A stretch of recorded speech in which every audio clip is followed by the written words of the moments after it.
Hello, ito po si Father Gilbert de Vera. Welcome to our Sunday Gospel Reflection. Today we celebrate the Solemnity of the Ascension of the Lord, o ang pag-akyat ng Panginoon sa langit. On this day, we remember the last day Jesus was on earth.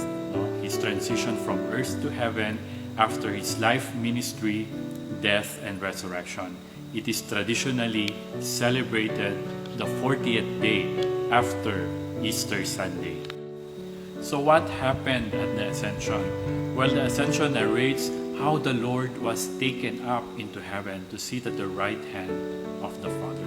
A mystery that completes that of the resurrection and is the source of hope and joy. Joy for the glorification of Christ and hope that Christ has not abandoned us. That He stays with us until the end of this world. And it teaches us that our final destiny is not in this world, but in the next life. Yan po ang pangako sa atin ng Panginoon, that one day we will live with Him in a place He prepared for us. So what does today's Gospel tells us? Well, in the Gospel, taken from Matthew 28:16 to 20, Jesus sends the apostles on mission and assured them of the divine assistance of the Holy Spirit in carrying out the task. And leaning on this power of Jesus, they went to all the nations. And as you know, the church today continues going to every place to proclaim the good news. Now, as followers of Christ, as Christians, we too are called to be proclaimers, evangelizers. As followers of Christ, we are supposed to be like Him in our thoughts, in our words, in our deeds. Make Him real present by our examples. Hindi lang sa salita. Katoliko hindi lang sa salita, kundi sa gawa. Katoliko hindi lang sa pangalan, kundi sa halimbawa. As members of the church, we must get involved. We must share. We must spread our faith to others. Because our being members of the church is not just a gift, but also a responsibility. We are called to be heralds of the gospel and ambassadors for Jesus Christ. So what does the ascension of Jesus teaches us? Well, first of all, the ascension of Christ does not mean that He is no longer with us. He says, I am with you always until the end of age. So the ascension does not remove Jesus from this world. It does not prevent Him from being present among us. No, remember the prophecy of the prophet Isaiah?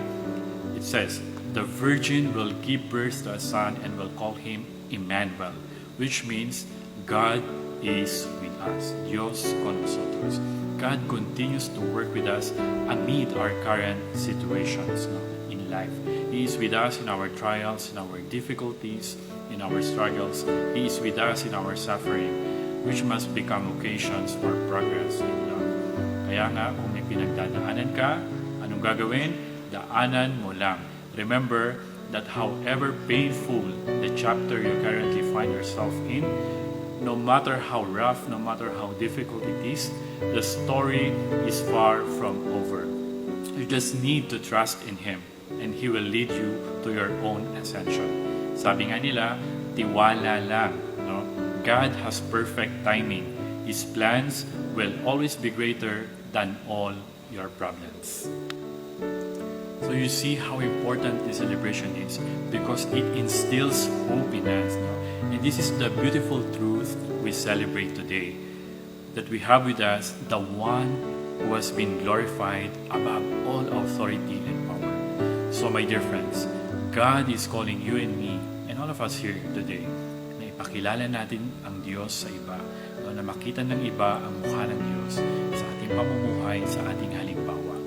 May the Feast of the Ascension give us a deep sense of hope, of God's promises, and increase our desire to be faithful heralds of the gospel and ambassadors for Christ wherever we go.